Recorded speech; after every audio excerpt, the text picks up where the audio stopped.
हे भगवान, आज तो कितना भयानक तूफान आया है। यदि इसी प्रकार बारिश होती रही तो मेरी तो सारी फसल नष्ट हो जाएगी। प्रकाश एक बहुत ही सच्चा और ईमानदार व्यक्ति था। वो अपने बूढ़े माता पिता के साथ इसी घर में रहता था। पूरी रात जोर जोर से बारिश और तूफान होता रहता है।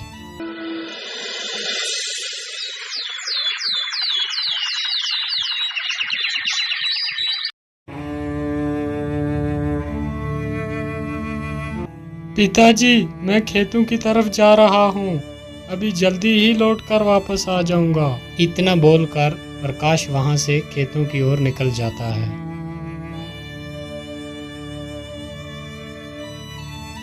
प्रकाश चलते चलते फिर अपने खेतों के पास पहुंच ही जाता है और वो क्या देखता है कि उसकी अपनी सारी फसल जो थी वो नष्ट हो चुकी है। हे भगवान, ये क्या हो गया? अब मैं क्या करूंगा? मेरी तो सारी फसल नष्ट हो चुकी है।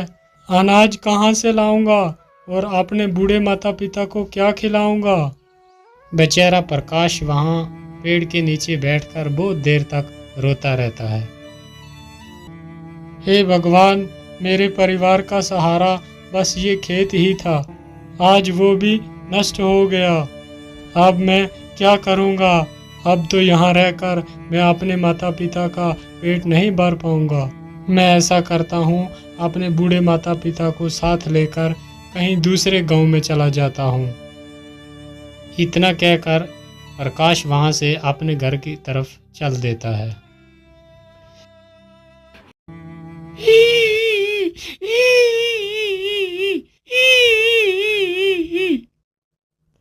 अरे, ये आवाज किसकी है? कौन रो रहा है इधर? मुझे तो लगता है कोई मुसीबत में फंसा हुआ है। एक बार जरा देखूं तो सही, कौन है ये? फिर प्रकाश उसी ओर चलने लगता है जिस तरफ से वो आवाज आ रही थी और प्रकाश देखता है लोमड़ी अपने घायल बच्चों को देख देख कर रो रही है। जो बच्चे बिल्कुल अभी छोटे थे, चलने के लायक भी ना थे। अरे लोमड़ी, तुम क्यों रो रही हो? और तुम्हारे इन बच्चों को क्या हो गया है? अरे भैया, मैं तुम्हें क्या बताऊं, इस तूफान ने तो मेरा सारा घर ही उजाड़ दिया। अभी कुछ दिन पहले ही मेरे बच्चों ने जन्म लिया था। अभी ये चलने के लायक भी नहीं है। तूफान ने हमारा ये हाल कर दिया।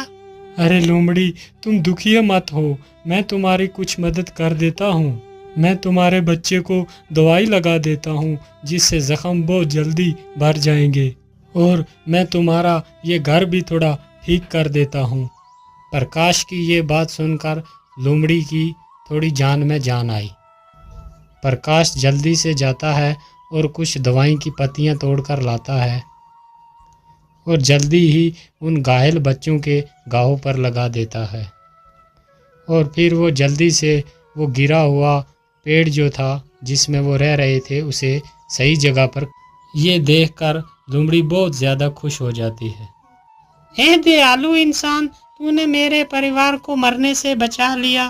तुम बहुत अच्छे आदमी हो। मैं तुम्हारा ये एहसान कभी नहीं भूलूंगी। अच्छा लोमड़ी, अब मैं चलता हूँ। अरे रुको भैया, तुमने मुझे मुसीबत से निकाला, लेकिन मैं देख रही हूँ तुम्हारे चेहरे पे बहुत उदासी है। क्या कारण है? तुम इतने परेशान क्यों हो? अरे मैं क्या ही बताऊँ, जिस जालिम तूफान ने तुम्हें कष्ट दिया है, उसी जालिम तूफान ने मेरा भी खेत जो था वो सारा तबाह कर दिया है, और उसी फसल से मेरी सारी उम्मीदें थी। अब वो फसल भी सारी नष्ट हो चुकी है। अब मैं क्या करूँगा? खाना कहाँ से लाऊंगा और अपने बूढ़े माता पिता को क्या खिलाऊंगा? मेरे पास खेती के सिवा दूसरा कोई साधन भी नहीं है। अब तुम ही बताओ, मैं क्या करूं? अरे मेरे भाई, आप दुखी मत हो। आपने इतनी हमारी मदद की है तो मैं भी आपकी एक मदद कर देती हूँ। मैं तुम्हें एक खजाने का रास्ता बताती हूँ जिसकी वजह से तुम्हारी गरीबी हमेशा के लिए खत्म हो जाएगी। लेकिन वो खजाना है कहाँ? वो खजाना तुम्हें नीलगिरी की पहाड़ियों में मिलेगा। याद रहे, वो खजाना देखकर तुम्हें ज्यादा लालची नहीं बनना। अगर तुम्हारे मन में ज्यादा लालच आई तो वो खजाना तुम्हें नहीं मिलेगा। ठीक है, मैं तुम्हारी बात को याद रखूंगा। अच्छा, मैं चलता हूँ। इतना बोलकर प्रकाश खजाने की खोज में निकल पड़ता है। प्रकाश चलते चलते बहुत ज्यादा थक गया था और उसे भूख भी बहुत लगी हुई थी।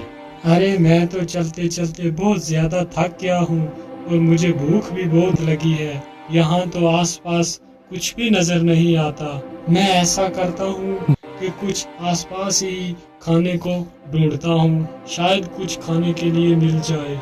इतना सोचकर प्रकाश खाना ढूंढने लगता है। काफी देर इधर उधर भटकने के बाद उसे एक आम का पेड़ दिखाई देता है जिसमें बहुत सारे आम लगे हुए थे। अरे, इस पेड़ में तो कितने सारे आम लगे हुए हैं। मैं जल्दी से कुछ आम तोड़ लेता हूँ। और प्रकाश जैसे ही उस आम की तरफ अपना हाथ बढ़ाता है तो पेड़ के सारे आम गायब हो जाते हैं। ये देखकर प्रकाश बहुत ही हैरान हो जाता है। अरे, ये क्या हुआ? अचानक से वो सारे आम कहाँ गायब हो गए? बेटा, तुम इस पेड़ के आम ऐसे नहीं खा पाओगे। अरे, ये किसकी आवाज है? कौन है? और आसपास तो मुझे कोई भी नहीं दिखाई देता, फिर ये आवाज कहाँ से आ रही है? बेटा, मैं तो तुम्हारे सामने ही खड़ा हूँ। मैं एक पेड़ हूँ, लेकिन क्यों पेड़? मैं तुम्हारे फल क्यों नहीं खा सकता? बेटा, इंसानों ने हमें बहुत सारे कष्ट दिए हैं। हमने इंसानों के लिए क्या कुछ नहीं किया। उन्हें अपने स्वादिष्ट फल खिलाए और हम खुद धूप और बारिश में तकलीफ उठाते रहे। लेकिन तुम इंसानों को अपनी छाया में बिठाया, लेकिन बदले में तुम इंसानों ने हमारे लिए क्या किया?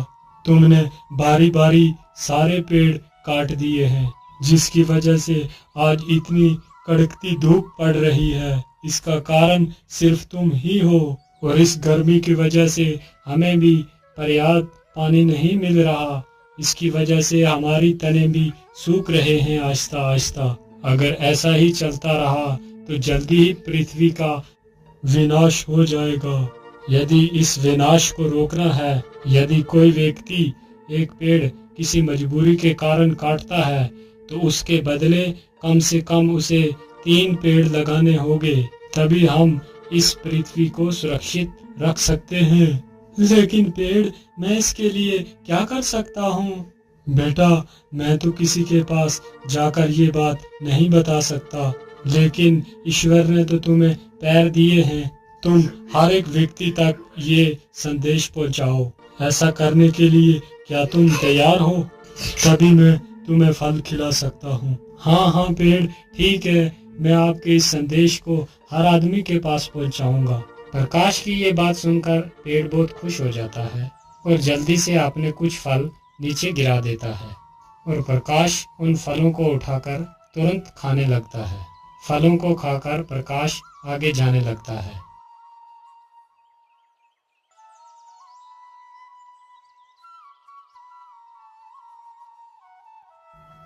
अरे बाप रे बाप, इतनी जोर की धूप पड़ रही है और इस धूप में चलना तो बहुत मुश्किल हो रहा है और मुझे बहुत सारी प्यास भी लगी है, लेकिन नदी तो पास में ही है। चलो थोड़ा सा पानी ही पी लेता हूँ। पानी पीकर जैसे तो सारी थकान दूर हो जाती है। अरे, पानी के भीतर ये क्या है जो इतना चमक रहा है? और प्रकाश अपना हाथ उस पानी में डालता है और जल्दी ही उस चमकते सिक्के को बाहर निकाल। अरे, ये तो सोना है, लेकिन इस नदी के भीतर ये सोना आया कहाँ से? वो नदी उसी नीलगिरी पहाड़ी से होकर गुजरती थी, जिसकी वजह से कभी कभी सोना उस नदी में बहकर आ जाता था। इसका मतलब ये नदी नीलगिरी पहाड़ी से होकर आती है। चलो जल्दी से मैं गुफा के पास जाता हूँ।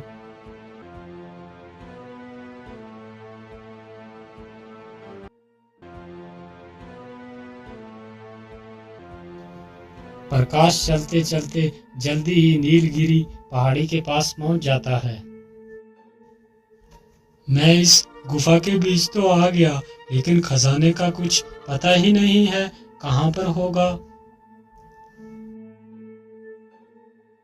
अरे ये क्या, एक पत्थर के नीचे से इतना सारा पानी कैसे आ रहा है?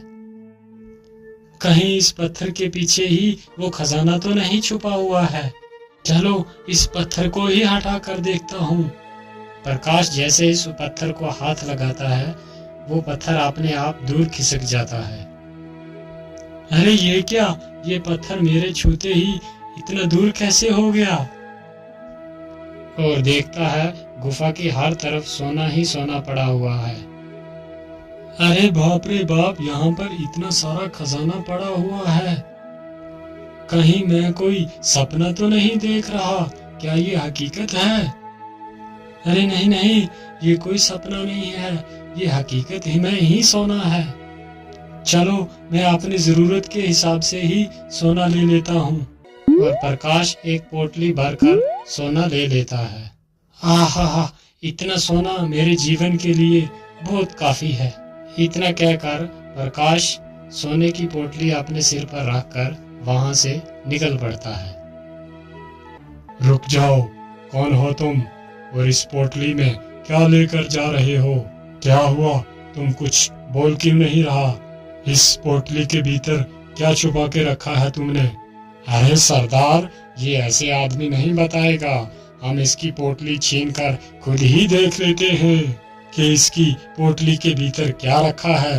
हाँ जोरावर सिंह, तुम जल्दी से इसकी पोटली छीन कर ले आओ। बेचारा प्रकाश डर जाता है और उस पोटली को उस डाकू को दे देता है। अरे वाह, इसमें तो बहुत सारा सोना है। अरे युवक, तुम्हें ये सोना कहाँ से मिला? जल्दी से बताओ, वरना मारे जाओगे। भाई, ये सोना तो मुझे इसी गुफा से ही मिला है। वहाँ पर तो ढेर सारा सोना पड़ा है। मैंने अपनी जरूरत के हिसाब से थोड़ा ही सोना लिया है। क्या कहा? इतना सारा सोना? और जिस सोने को हम वर्षों से ढूंढ रहे हैं, और वो सोना तुम्हें मिल गया? हाँ भाई, वो सोना मुझे ही मिला है। और चल जल्दी जल्दी, और वो बता मुझे सोना कहाँ पर है, नहीं तो तुम्हें मारकर इसी गुफा में दफना देंगे। ठीक है भाई, अब मुझे कुछ मत करना, मैं आपको उसी गुफा के अंदर ले चलता हूँ। और जल्दी से जाकर उस बड़े पत्थर के पास रुक जाता है। क्या हुआ, तुम यहाँ पर क्यों रुक गए? यहाँ पर तो कोई सोना नजर नहीं आ रहा। अरे भाई, इस पत्थर के पीछे ही तो वो खजाना छुपा हुआ है। क्या इस पत्थर के पीछे वो खजाना है? लेकिन तू इस पत्थर के पीछे गया कैसे, और तुमने अकेले ने ये रास्ते से हटाया कैसे? अरे दुष्ट, तू मुझे मूर्ख बना रहा है कि तूने अकेले ही नहीं ये इतना बड़ा पत्थर हटा लिया, जबकि हम सारे लोग मिलकर इस पत्थर को दिन भर नहीं हिला सके, और तूने इस पत्थर को अकेले ही हटा दिया। नहीं भाई, मैं झूठ नहीं बोल रहा, मैंने सचमुच अकेले ही इस पत्थर को हटाया था और इसके अंदर मैं गया था।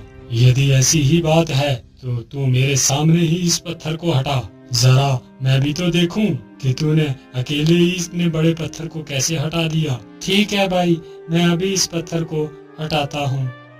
इतना कहकर प्रकाश जैसे ही उस पत्थर को छूता है, वो पत्थर अपने आप दूर खिसक जाता है। पत्थर दूर खिसकते ही गुफा का सारा खजाना साफ साफ दिखाई देता है। खजाना देखकर तीनों डाकू तो पागल ही हो जाते हैं। अरे वाह वाह वाह, इतना सारा खजाना है। आखिरकार ये सोना हमारे हाथ लग ही गया। अब तो हम ही इस सारे खजाने को उठाकर ले जाएंगे। डाकू के इतने बोलते ही गुफा का दरवाजा अपने आप बंद हो जाता है। तीनों दुष्ट डाकू उसी गुफा के अंदर फंस जाते हैं और प्रकाश अपनी उस सोने की पोटली को उठाता है और वहां से भाग जाता है, और वो डाकू तीन के तीन अंदर ही उस गुफा के दम घुट के मर गए।